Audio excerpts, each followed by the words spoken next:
Bonjour à tous, j'espère que vous allez bien. Dans cette vidéo, on va voir comment je nettoie au sens propre et figuré mon PC ainsi que sa sauvegarde. Donc je ne vais pas vous faire un tuto de technicien de surface, j'en ai pas les compétences, mais quelques petites façons de faire. Pour la partie dépoussiérage et compagnie, parce que je suis en zone urbaine, et zone urbaine, il y a beaucoup de poussière, et j'en ai beaucoup chez moi. Donc on va parler de mon PC de bureau. En zone rurale, ils sont un peu plus protégés, ils ont moins de poussière. Donc voilà, ça je l'avais fait il y a 3 semaines, et il y avait déjà sur les filtres, donc il faut bien nettoyer ces filtres. En général, je les passe à l'eau, et puis je les laisse sécher ou je les essuie avec un chiffon sec. Donc la soufflette, j'en suis content, elle souffle bien, elle tient bien la charge. Très content de ce produit. En plus, elle est maniable. Elle a le bec qui se replie. Bon, c'est très bien. Il y a un deuxième en bout, mais je ne l'utilise pas. Ça, c'est pour l'écran, pour les écrans. Et ça, c'est un petit kit pour nettoyer clavier. Ça fait aussi pour les smartphones, les tablettes, etc., les appareils photo. Ce qu'on veut, c'est un petit kit qui est très bien. On peut aussi retirer les touches du clavier. Il est très bien. Je mettrai les liens dans le descriptif. Donc pour nettoyer et désencombrer mon système, j'utilise ce logiciel, PC Cleaner Pro. Il est très bien, il ne m'embête pas. Bon, moi je ne l'ai pas mis en automatique, hein, je le lance une fois par jour quand je commence à utiliser le PC ou quand je termine. Donc il est très bien. J'ai pris une licence à vie, donc ça me convient. Il nettoie bien. Et surtout, il ne m'embête pas.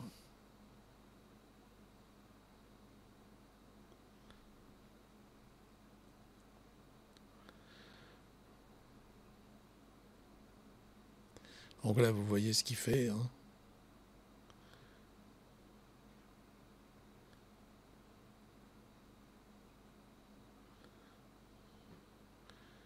Donc ça fait, pour la maintenance, le nettoyage, c'est pas mal. Bon, il y a d'autres logiciels aussi hein, qui font la même chose. Hein. Mais lui, j'en suis content.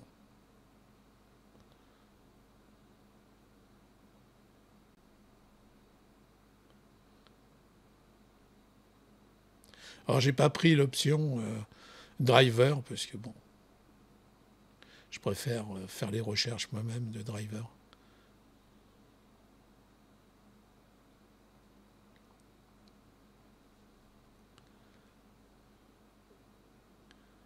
Et voilà. Alors j'utilise McAfee. Moi je l'ai toujours connu au travail et puis je l'ai toujours eu donc. Puis lui aussi il me fout la paix. Et alors il y en a qui disent qu'on n'en a pas besoin avec Windows 11. Bah, pour les téléchargements tout ça ils regardent ce qu'on fait. Donc là vous voyez ma config de mes disques. Le disque 1 c'est mon disque système. Le disque 2 c'est son clone. Le disque 3, c'est les données, et le 0, c'est le clone données.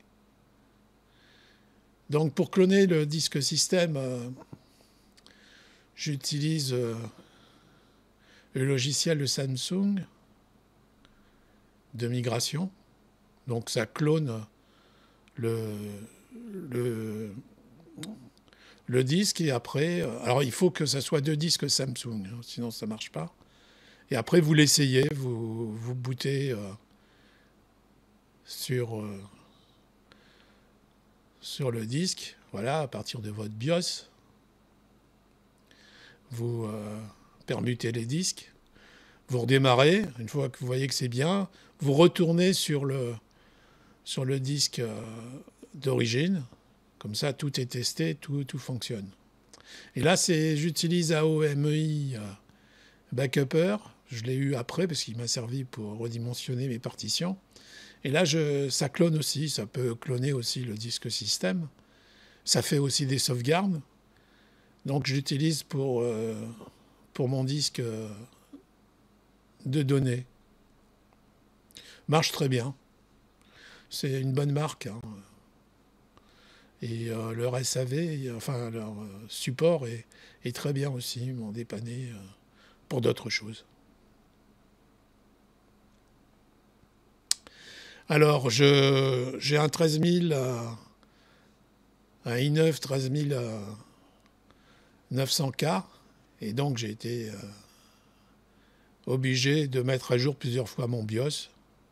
Donc vous allez sur le support de votre carte mère, vous téléchargez le BIOS, et puis après vous le mettez sur une clé, et après à partir du BIOS, la partie flash du BIOS, vous l'installez. Vous ne touchez plus à rien une fois que vous avez lancé. Et vous attendez qu'il arrive dans Windows. Alors il ne faut pas oublier qu'on perd tout ce qu'on avait modifié, on le perd. Hein. XMP, tout ça, on le perd, il faut les remettre. Donc là, j'ai eu quelques soucis. Je pense que ça venait de Steam que je fermais pas bien. Donc je vous ai montré comment le fermer. Et après, il ne s'arrêtait pas, mon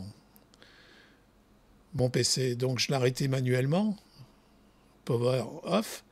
Et là, je vous montre comment, suite au problème que j'ai eu sur Windows, comment le réparer.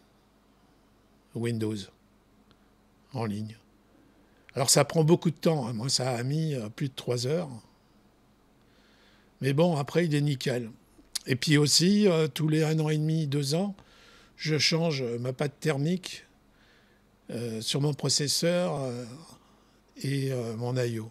Je nettoie, j'enlève les 4 vis de l'I/O, je nettoie les deux et je remets de la pâte et je refixe les 4 vis et puis c'est fait. Donc, allez, en une demi-heure, c'est fini, en un quart d'heure, 20 minutes. Alors pourquoi je préfère le clonage ? Le clonage, ça me permet, s'il y a un souci sur le disque original, de basculer rapidement sur son clone et donc de revenir en arrière. Puisque je fais le clonage quelque temps après une mise à jour ou quand j'ai installé quelque chose quelque temps plus tard. Donc je clone mon disque. Et puis s'il y a un gros crash, on perd qu'une toute petite partie vu qu'on peut revenir en arrière. Et surtout, quand j'ai installé la version 24H2 de Windows 11, la première version que j'ai installée, j'avais un tas de soucis avec des logiciels, donc ça m'a permis de revenir en arrière. Et puis un mois plus tard, de redémarrer l'installation de 24H2 avec une